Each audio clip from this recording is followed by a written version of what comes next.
Hi hello ನಮಸ್ಕಾರ ಸ್ನೇಹಿತರೆ, ಶೋಭಾ ಟಿವಿಗೆ ಸ್ವಾಗತ.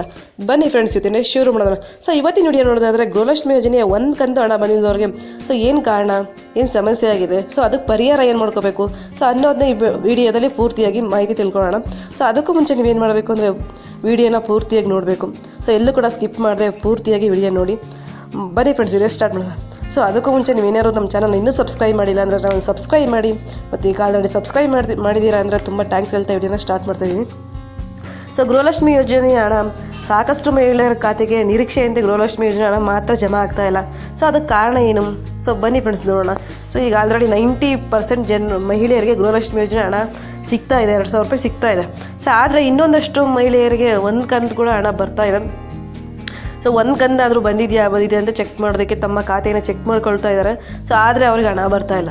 ಸೊ ಅದಕ್ಕೆ ಕಾರಣ ಏನು? ಬೇರೆ ಬೇರೆ ಕಡೆಯಲ್ಲಿ ಬೇರೆ ಬೇರೆ ರೀತಿಯಾಗಿಯೇ ಹೇಳ್ತಾರೆ. ಸೊ ಎಲ್ಲ ರೀತಿ ಕೆಲಸ ಅವರು ಮುಗಿಸ್ಕೊಂಡಿರ್ತಾರೆ. ಸೊ ಹಣ ಮಾತ್ರ ಬರ್ತಾ ಇಲ್ಲ ಅನ್ನೋದು ಮಹಿಳೆಯರ ಬೇಜಾರಿಗೆ ಕಾರಣ. ಸೊ ನೀವು ಈ ಕೆಲಸಗಳನ್ನ ಮಾಡ್ಕೊಂಡಿದ್ದೀರಾ ಅಂತ ಮತ್ತೆ ಒಮ್ಮೆ ಚೆಕ್ ಮಾಡ್ಕೋಬೇಕಾಗುತ್ತೆ. ಸೊ ಯಾವ ಕೆಲಸ ಅಂತ ಕೇಳ್ತಿದ್ದೀರಾ?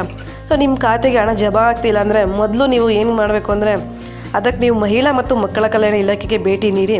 ಸೊ ನೀವು ಅರ್ಜಿ ಸಲ್ಲಿಸಿದ ಬಗ್ಗೆ ಇನ್ಫಾರ್ಮೇಷನ್ ಕೊಡಿ.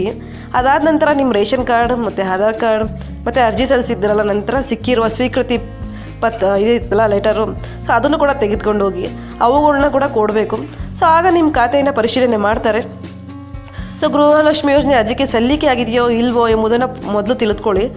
ಅದಾದ ನಂತರ CDPO ಕಚೇರಿಗೆ ನಿಮ್ಮ ಗೃಹಲಕ್ಷ್ಮಿ ಯೋಜನೆ ಪಡೆದುಕೊಳ್ಳಲು ಅರ್ಹರಿದ್ದೀರೋ, ಇಲ್ಲ ಅನುಮೋದನೆ ಸಿಕ್ಕಿದೆಯೋ ಇಲ್ವೋ ಅನ್ನೋದನ್ನ ತಿಳ್ಕೊಳ್ಳಿ ಫಸ್ಟು. ಸೊ ಏನಾದರೂ ನಿಮ್ಗೆ ಅನುಮೋದನೆ ಸಿಕ್ಕಿದ್ರೆ ಕೆಲವು ತಾಂತ್ರಿಕ ವಿಷಯಗಳಿಂದ, ಸೊ ಕೆಲವೊಂದು ಟೆಕ್ನಿಕಲ್ ಇಶ್ಯೂಸಿಂದ ನಿಮಗೆ ಹಣ ಬಂದಿರಲ್ಲ. ಸೊ ಇದು ಏನಾದರೂ ಸರ್ಕಾರದ ಗಮನಕ್ಕೆ ಬಂದಿದ್ರೆ ಆ ಸಮಸ್ಯೆಯನ್ನು ಬಗೆಹರಿಸಿ ನಿಮ್ಮ ಖಾತೆಗೆ ಹಣ ಬರುವಂತೆ ಮಾಡ್ತಾರೆ. ಸೊ ಇಲ್ಲಿ ನೀವು CDPO ಅಧಿಕಾರಿಗಳು ನಿಮಗೆ ಹೆಲ್ಪ್ ಮಾಡ್ಬೋದು ಅಂತಲೇ ಮಾಡ್ತಾರೆ. ಸೊ ಇನ್ನೊಂದು ಪರಿಹಾರ ಏನು ಅಂದರೆ ನಿಮಗೆಲ್ಲ ಗೊತ್ತೇ ಇರುತ್ತೆ. ಸೊ ಹಾಗೆ ಕೂಡ ಆಧಾರ್ ಕಾರ್ಡ್ ಲಿಂಕು ಮತ್ತು KYC ಮತ್ತು ration card update, so NPC ಇದಿಷ್ಟು ಸರಿ ಇದ್ದರೆ ಆಟೋಮೆಟಿಕ್ಕಾಗಿ ಹಣ ಬರ್ತಾ ಇರುತ್ತೆ. ಸೊ ಇದಕ್ಕಾಗಿ ನೀವೇನು ಮಾಡಬೇಕು,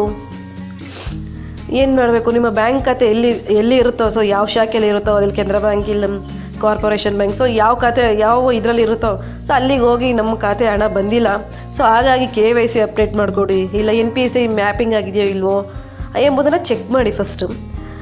ಇನ್ನು ಬ್ಯಾಂಕ್ ಅವ್ರ ಹತ್ರ ಹೇಳಿ, ಅಲ್ಲಿನ ಸಿಬ್ಬಂದಿ ಹತ್ರ, ಸೊ ಈ ಥರ ನಮ್ಗೆ ಹಣ ಬರ್ತಾ ಇಲ್ಲ, ಗೃಹಲಕ್ಷ್ಮಿದಾಗಲಿ ಅನ್ನಭಾಗ್ಯದಾಗಲಿ ಹಣ ಬರ್ತೀರಾ, ನಮ್ಮದು KYC ಅಪ್ಡೇಟ್ ಆಗಿದೆಯಾ, ಇಲ್ಲ ಆಧಾರ್ ಸೀಡಿಂಗ್ ಆಗಿದೆಯಾ, ಇಲ್ಲ NPC ಆಗಿದೆಯಾ, ಸೊ ಆ ಥರ ಸಮಸ್ಯೆನ ಹೇಳ್ಕೊಳ್ಳಿ.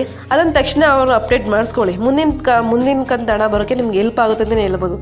ಸೊ ಇನ್ನೊಂದು ವಿಷಯ ಏನಂದರೆ ಟ್ಯಾಕ್ಸ್ ಪೇ ಮಾಡೋರು ಸಾಕಷ್ಟು ಮಹಿಳೆಯರು ಅರ್ಜಿ ಸಲ್ಲಿಸಿದ್ರು, ಸರ್ಕಾರ ಅವುಗಳನ್ನ ರಿಜೆಕ್ಟ್ ಕೂಡ ಮಾಡಿದೆ. ಆದರೆ ಈಗ ಬೇರೆಯವರ ಅಪ್ಲಿಕೇಶನ್ ಕೂಡ ರಿಜೆಕ್ಟ್ ಆಗಿಬಿಟ್ಟಿದೆ ಅದ್ರ ಜೊತೆಲೆ. ಸೊ ಅಂಥವ್ರಿಗೆ ಗೃಹಲಕ್ಷ್ಮಿ ಹಣನೂ ಬರ್ತಾ ಇಲ್ಲ.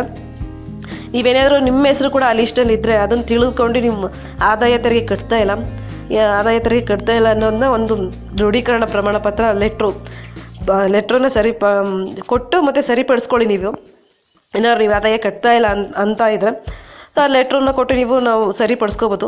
ಸೊ ಈಗಾಗಲೇ ಹಳ್ಳಿಗಳಲ್ಲೂ ಮನೆಗೂ ಕೂಡ ಅಂಗನವಾಡಿ ಸಹಾಯಕಿಯರು ಮತ್ತು ಆಶಾ ಕಾರ್ಯಕರ್ತೆಯರು ಗೃಹಲಕ್ಷ್ಮಿ ಯೋಜನೆಗೆ ಸಂಬಂಧಪಟ್ಟಂಥ ಮಹಿಳೆಯರಿಗೆ ಅರಿವು ಮೂಡಿಸ್ತಾ ಇದ್ದಾರೆ. ಸೊ ಆಮೇಲೆ ಯಾರಿಗೆ ಹಣ ಬಂದಿಲ್ವೋ ಅವರಿಗೆ ಅಂಥವ್ರ ಸಮಸ್ಯೆನ ಬಗೆಹರಿಸುವ ಕೆಲಸ ಕೂಡ ಮಾಡ್ತಾಯಿದ್ದಾರೆ. ಸೊ ನೀವು ಸಾಧ್ಯ ಆದರೆ ಅವ್ರದ್ದು ಕೂಡ ನೀವು ಹೆಲ್ಪ್ ತೊಗೋಬೋದು. ಸೊ ಇಷ್ಟೆಲ್ಲ ನೀವು ಮಾಡ್ಕೊಂಡು ಇವೆಲ್ಲ ಸರಿಪಡಿಸ್ಕೊಳ್ಳೋ ಸಮಸ್ಯೆಗಳನ್ನ ಮುಂದಿನ ಕಂತನ್ನ ಹಣ ಪಡೆಯೋದಕ್ಕೆ ಹೆಲ್ಪ್ ಆಗುತ್ತೆ. ಸೊ ನಿಮ್ಗೆ ಏನಾದರೂ ಈ ಮಾಹಿತಿ ನಿಮ್ಗೆ ಏನಾದರೂ ಉಪಯುಕ್ತ ಅನಿಸಿದ್ರೆ ಒಂದು ಸಬ್ಸ್ಕ್ರೈಬ್ ಮಾಡಿ, ಮತ್ತು ಒಂದು ಲೈಕ್ ಮಾಡಿ, ಒಂದು ಕಮೆಂಟ್ ಮಾಡಿ ಫ್ರೆಂಡ್ಸ್, ಶೇರ್ ಮಾಡಿ. Thank you friends.